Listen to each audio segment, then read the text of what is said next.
khona amandla. Glory to Jesus.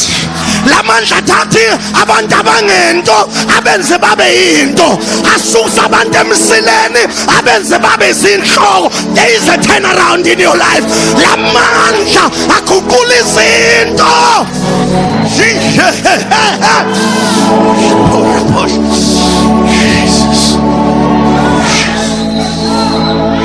Abona makwathola lamandla usho ngesibindi noma uhlwembu uthi ngisisitshephi. Akusathethi wena, sekuthetha amandla. Usho ngesibindi uthi mina ngingenhla ngikho ngezansi. Oh my God, inhloka ngisiumsila. Bathi abantu kwenze njani ngoba ibomi bakhe busafana nayizolo. Uthi no, akusathethi mina, sekuthetha amandla phezu kobomi bami. Sathane wenza imistake. Wenza imistake.